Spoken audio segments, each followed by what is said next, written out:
What's up, guys? I don't know if you guys are checking this out or watching the news and seeing what's going on, but there's an emergency declaration issued for 17 states in wake of a cyber attack on the Colonial pipeline. Now, what's the Colonial pipeline? It's this really long pipeline that stretches across 17 states, goes all the way up from New Jersey all the way down to Texas.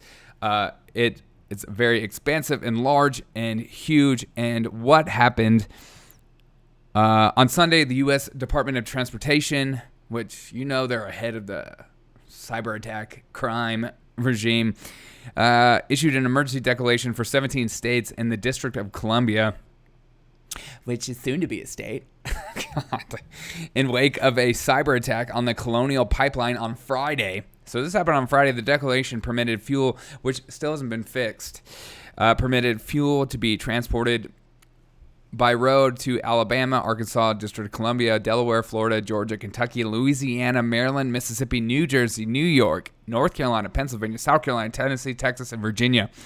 One expert told Politico the ransomware attack was the most significant and successful attack on energy infrastructure we know of in the United States.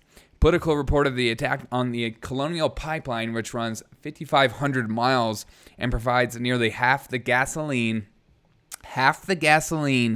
diesel, and jet fuel, very significant, used on the East Coast. Most immediately affected some of the company's business side computer systems. Not the systems that directly run the pipelines themselves. The Georgia-based company said it shut down the pipeline as a precaution and engaged a third-party cybersecurity firm to investigate the incident. Its subsequent outage is not connected within days. If the subsequent outage is not corrected within days, the eastern half of the United States, which reportedly receives 45% of its fuel from this pipeline, could see a surge in gas, oil, and diesel prices.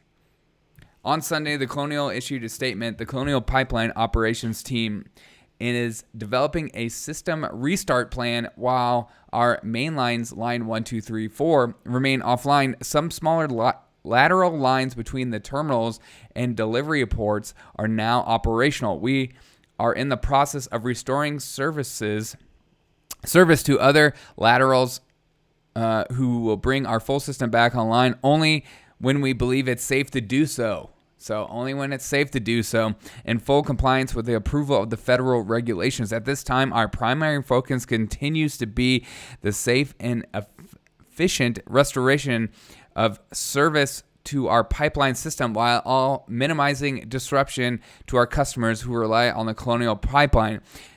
The emergency declaration provides for regulatory relief of commercial motor vehicles while providing direct assistance supporting emergency release efforts, transporting gas, diesel, jet fuel, etc. According to the government sources, one of the suspected entities may have been targeted to the pipeline is DarkSide, which is a Russian hacking outfit.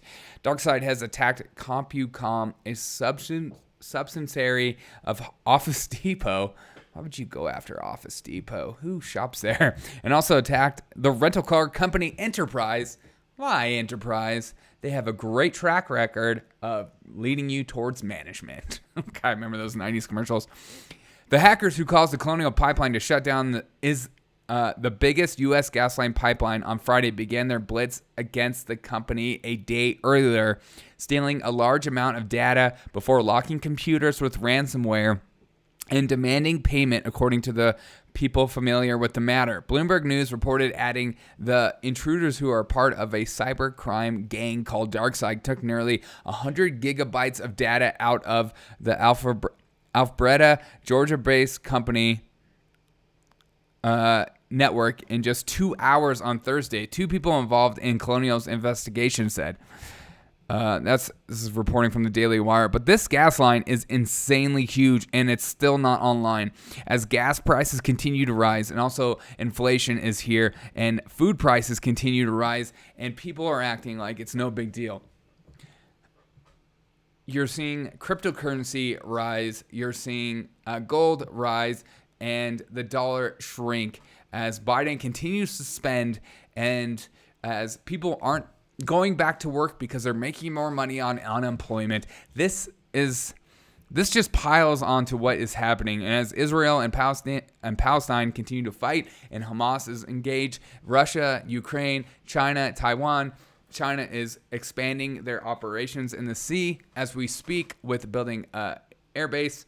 And just another day in America, people.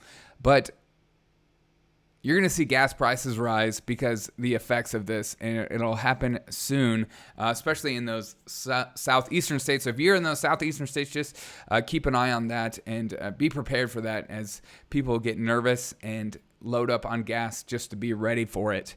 But inflation is coming, and you just need to be aware of it and be ready for it. And when it comes, be so ready that you're ready for it. You know what I mean? It's I think a lot of people in my generation specifically don't take things too seriously in the world, and they just laugh about stuff, and they think like, oh, well, everything will just be fine. And it's because we've lived such a great life as far as not having a lot of issues in the world. This pandemic was one of the bigger ones that we've ever faced, and people still can't let go of that, even though there's, the survival rate is what it is. And yet we're going to have gas prices explode. And as it's the infrastructure thing, it makes me always, the conspiracy theorist in me makes me go, was this a planned attack so you push through your infrastructure bill? Like, what is going on here? But I just wanted to get this news out here because I don't think this thing is getting enough attention as it should, because we're so obsessed with our politicians and what politicians say and what's racist and not racist. And when there's like a real serious issue like this that comes down the pipe, it gets let go. And we're talking about whatever political party we're associated with, that we want that leader in charge or this leader in charge, and we're less worried about stuff like this. So be on the lookout for this as I get more information, but the pipeline is still not online yet. And that's a big deal. Thank you guys so much for tuning in to the Derek O'Shea Show. Have a fantastic day.